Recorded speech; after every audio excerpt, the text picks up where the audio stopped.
Hello, I'm Richard Chambers, the Senior Advisor of Risk and Audit for Audit Board, and welcome to my new podcast, Speaking of Risk and Audit, your go-to resource for actionable ideas and expert perspectives and real-world experiences to help you strengthen your organization's risk posture and tangible value across the three lines. I'm joined today by an old friend, someone that I've known for more than 20 years, and we've worked closely together in a number of capacities. Anton van Wyk. Anton, thank you for joining us for our new series. Thank you, Richard. Pleasure to be here. Well, I think a lot of our viewers and listeners probably know Anton, but just in case you don't, Anton just made a big move last summer and retired from PwC, the African firm where he had been a member of the leadership team there for a number of years. Very, very deep background in internal audit. In fact, at one point, Anton was the global leader for PwC's internal audit practice. I've known him for a very long time, and Anton made that career transition last summer and moved into the governance side of the house much more extensively than maybe even he had been in the past in some of the actions there or some of the activities that he was involved in. Today he serves on the board of a South African bank, and on that board he sits on the audit committee, the risk and compliance committee, and the remediation oversight committee. So we're going to talk to Anton today and get his perspectives on how audit committees can better interact with internal audit, how audit committees can better manage key risks. And so I think that Anton's background positions him ideally for that. Anton, correct me if I'm wrong, but you're also still very active on the King Committee and I believe the Institute of Directors there in South Africa. You want to tell us about that? Yeah, sure, Richard. I've been serving on the King Committee for a number of years since 1999. In fact, we're going through a little bit of and I'm on the subcommittee looking at a change to our governance code here in South Africa.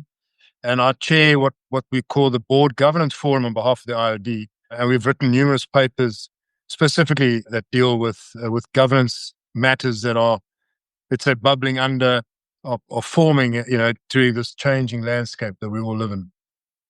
Anton, I've always been fascinated with presentations you put together on governance and on audit committees. You seem to always have a really keen sense of where audit committees and boards have opportunities for improvement. Let's just put it that way. So we're anxious to get your perspectives today on how audit committees and boards in general can better navigate the current risk landscape. I think we've all talked about it. We understand that the 2020s have presented some rather extraordinary challenges for organizations and for the governance structure of those organizations. The landscape has really never been more volatile. And I guess my question to you is, how can an audit committee in this day and age stay abreast of sort of the changing risks, the emerging risk? How does an audit committee stay on top of it? Sure. So, I think the audit committee needs to apply its mind to the effectiveness, firstly, of the chief risk officer. I mean, I think that's really where it all begins, particularly if you're a new member. I'll take my induction process. When the first person I spoke to was the chief risk officer, the second person was the head of internal audit, the CAE. For me individually to understand more of what's going on. And I think, once you get that process rolling, it then becomes a lot easier to understand what the arrangements are for the risk management process across the entire business. I think they also need to pose the question as to how they can receive, this audit committee can receive more clarity, more efficiency regarding how risk is governed, how risk is managed, how it's understood in the organization, and also how it's assured. I've actually just written a paper on risk culture, and I'm actually testing it with my risk committee at the organization I'm on the risk committee of, and I find that a new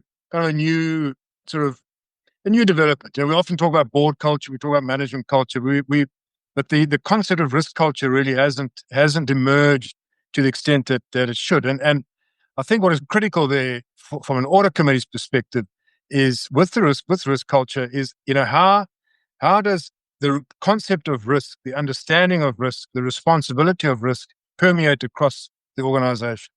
And you do that through a proper, concept of putting in a risk culture process.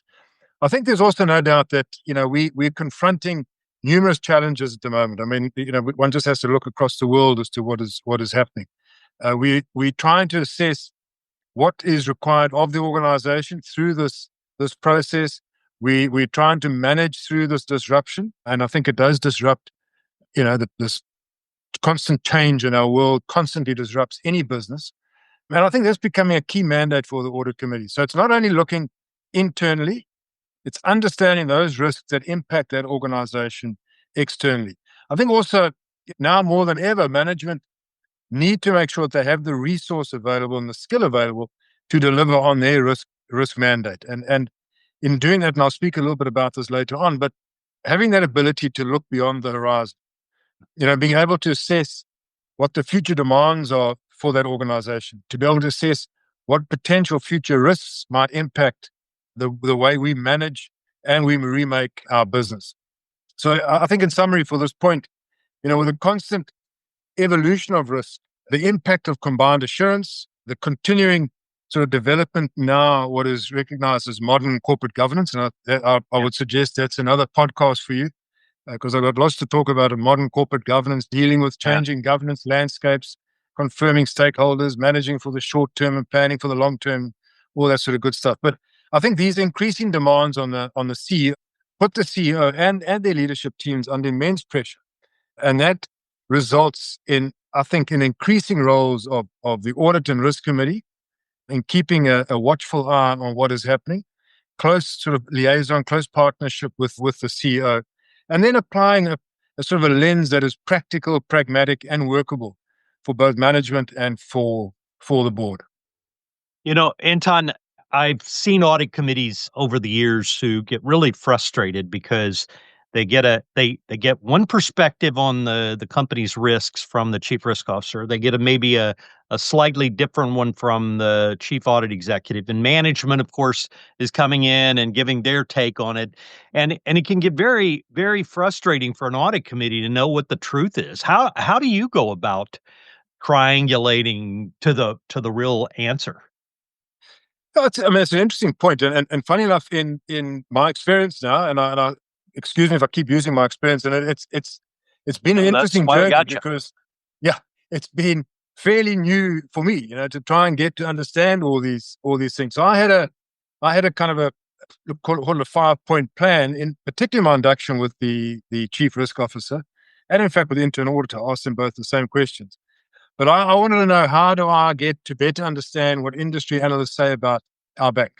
I want to see both the positive and the negative recommendations that might have made for similar banks, both locally and globally, just to give me more insight, particularly in the industry. Now, I'm not talking here about, and let me tell you, it took many hours of reading, in fact, many days of reading the bank regulations and what the regulator and the prudential authority require of a bank in South Africa. Also, a specific focus on the industry's global risk landscape. So not just being myopic and looking at the landscape as it impacts our business here, but how does that risk landscape impact our business globally? I think also looking at publicly available data, you obviously analyzing peer companies, again, including views of leading analysts, discussing with the board's existing advisors. So I had detailed discussions with the external audit partners, and there are quite a few of them on the audit. They have a compensation consultant, and I found that a very interesting discussion because they've also looked at the business in a very different way. So you get to understand the risk that they see, because they're advising the organization on how to compensate your people, how to provide them bonuses. So they have to look at the business from a very different angle. Also, speaking to all the investment, there's a wealth part of the business of the bank. So speaking to those investment analysts, investment bankers within that wealth part of the business, because they also have a very different view on where the market's going and how it's going to impact the organization. And then obviously looking at equity and debt analysts. I think also there's a myriad of trade publications available that if you're selective to go through them. Government data, I think sometimes is very important. And then just reports from subject matter experts. So I think that in a nutshell, kind of gives you, or gave me anyway, a better view as to where were the gaps, where were the issues, where could an issue arise if we weren't keeping an eye on it. And I'd also suggest, in particular, that the audit committee assesses effectively how mature the business's approach is to risk management, and then how the business or management take responsibility for managing risk. And those are detailed questions of business, and that also takes a while to digest. Anton, you bring a unique combination of skills and background to your role. You know, Audit committee or internal audit often serves from a bit of what I call audit committee neglect. In a lot of organizations, a lot of companies, the audit committee knows they have an internal audit function. They have it in their charter. They have to meet with them periodically, but maybe they don't sort of look after the internal audit function when it comes to things like independence. How can an audit committee help ensure that the internal audit function in the organization that they serve in, that internal audit function has the independence to be able to tell the audit committee the truth? Well, I suppose it's well, there are two angles to this. And the one is does internal audit align with the business in meaningful ways? And now why do I say that when you talk independence? Well, I say that the audit committee should confirm that internal audit has established a close alignment with stakeholders, with all its stakeholders, that they've also built partnerships. I mentioned that earlier on as well across the three lines of defense. That internal audit uses connections across BUs, business units and functions, to enhance its integrated assurance strategy. So to develop that combined assurance strategy. So why do I say that? Well, I would suggest that if internal audit get that right, and the audit committee holds a closed session with the chief audit executive, the chair of the audit committee should discuss directly, openly, transparently with the CAE whether the CAE is experiencing difficulty in maintaining independence while establishing all these liaisons across the business. And I don't think it's a complicated process. What I do think is that session doesn't happen often enough. So your head of internal audit has this perception that they might have an independence issue if they went to a cocktail party and they found that the CFO was there and and the head of logistics or whatever was there. And they kind of then don't know how to deal with those things. And the way you deal with it is in that closed session, you seek out guidance from the audit committee. And you make sure that you've established these liaisons, you've established these partnerships. They're for the betterment of the organization. They're there to ensure that you maintain a sound control environment. And that doesn't mean that you've established deep, long relationships with the individuals. And I specifically mentioned those two words, partnership and liaison. I think if those open discussions happen between the CLE and the audit committee chair and the audit committee for that matter, I don't believe there should be independence issues. I think one of the things that's always impressed me about the King report is that for many, many years, and I know Professor King and yourself and others wanted to make sure that corporate governance report gave a strong shout out to internal audit in terms of what it could do. And I think that's still very much part of the underlying philosophy behind the King report, right? It is absolutely, and what has been good with this committee that we've set up to deal with they're calling it King 5 is internal audit plays a key role. In fact, all the assurance functions play a very key role in underpinning the code and making sure that their roles have evolved, and they have evolved. So, King 4 what's it now, nearly 8 years old. There's been a lot of change in our world, and everybody's gone through change. And I think the way this team has been structured is to ensure that internal audits still have a very good voice, loud voice, in fact, in putting their position into the code. Yeah. Back to sort of focusing a bit more on the audit committee here. I wrote a blog last fall about the art of deceiving an audit committee. And it was a little bit of a provocative title. I wanted to stimulate the interest of potential readers. What I was saying there is that what typically happens, and this isn't just true of the audit committee, I think it's also true of the entire board, is that companies and management don't deceive them by telling them the wrong thing. They don't lie to them. Instead, it's just a lack of transparency. So instead of deceiving them through commission, which, intentional, it's more through omission. Hey, I just don't tell them these things because maybe, and there's usually an effort to rationalize it. There's like, oh well, we're not going to tell them this yet because maybe there's still a chance that we're going to get it under control or whatever. How does an audit committee make sure that it doesn't fall victim to deception by being kept in the dark about something that it really needs to know? Sure. So, let me look at this. Let me kind of go through, if you don't mind, I'll go through in two sort of ways. One is looking at it firstly from an internal audit perspective, because I think they play a key role.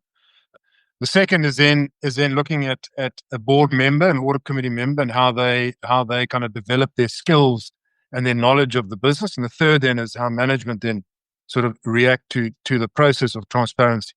What is happening locally and globally, internal audit has to evolve to keep pace with a range of changes. So why am I saying that? Well, the agility of the internal audit process has to increase with an improved alignment with risk management and other assurance functions through a mature combined assurance process. Now, you're kind of wondering, what is he talking about here? I was talking to him about transparency, and now we're talking combined assurance. Well, I think that by establishing a strong combined assurance forum, a strong combined assurance model and process, you better leverage the consolidated risk universe across the business. And what does that mean? Well, it means that everybody gets to understand where the business is going, what risk the business faces. I often say that a mature, properly constituted combined assurance model is the surest way to finger a non-compliant and a non-transparent member of management. And I suppose that then, to me, talks to the audit committee's role. So the audit committee's role in the combined assurance process is fundamental in safeguarding a sound control environment. And I often say that the audit committee must stay engaged with key players on the combined assurance forum. It's also fair, I think, to say that directors now have a responsibility to be reasonably informed about the affairs of the company, as well as the environment within which that company operates. And the company secretary, in my experience, plays a huge role in keeping directors informed, in making sure that they see the latest developments. They see these from, we mentioned earlier on, from an industry perspective, a regulatory perspective, a business trends perspective. So this responsibility to be informed is one that rests with the individual director. So there's therefore a responsibility, I believe, on the director to actively seek out information rather than being this passive, ignorant part of the process. Now, if the director plays that role correctly and they're well informed and they understand the business, they will pick up where someone is trying to hoodwink them. They will pick up where someone has not been transparent with the information that they're sharing. I'm not suggesting here at all that, I always have this adage that the director puts their nose in, but they keep their fingers out. But it's the manner in which you put your nose in to really understand what is going on in that business, so you don't get hoodwinked. And I do think that if you're not passively ignorant, then it helps in rooting out poor behavior by management, particularly where they're not transparent. Anton, we've talked about the challenges that we've been through these last few years and sort of what the world is facing today in 2025. But what do you see as the most significant strategic risk or challenge for audit committees and maybe even entire boards over these next 5 years? Yeah, so it's a good question, and I think the to my mind there's this, and we've spoken about it before. It's understanding what is happening in your environment. I think also for the next couple of years, we are seeing changes. We're seeing numerous things happening around the globe that an audit committee must be aware of. I think internally the same applies. So let me kind of start with maybe a few pointers externally that I think in the next 5 years. So I said earlier on, you've got to you sort of manage for the short term and you plan for the long term. And I would suggest these points are how well you plan for the long term. And this is over the next, say, 3 to 5 years. So how well do we understand this increasing pace of digital and AI transformation? Are we kind of are we aware of not only cybersecurity, but the geopolitical cybersecurity threat? And often now we're seeing in the press, it's if it's not the Russian doing something, it's the North Koreans doing something. So there's an active geopolitical angle now to cyber security threats. So how well informed are we on those? The increasing regulatory burden. I'm seeing that firsthand. I mean, every week we're seeing new and changing regulations that are coming our way. I think also the sort of uncertain pace of a Trump administration and what he's going to put together and how is that going to affect both your economy in the US and the global economy. What changes do we see? How will that impact our organization? I think also this growing business model disruption, because business models are disrupted. Every time there's something that happens in the risk environment, the business model now goes through a change. And then, if you're not implementing 5 new computer systems or operating systems, you're doing something else in the business. And it's constant change. Then also the growing impact of climate change. How is that going to continue over the next couple of years? Changes in consumer spending and behaviors. I think also ensuring a safe and healthy working environment for our employees. I mean, just devastating what we're seeing in Los Angeles at the moment. And you kind of just wonder where all those people are going to go, where they're going to work, what are they going to do?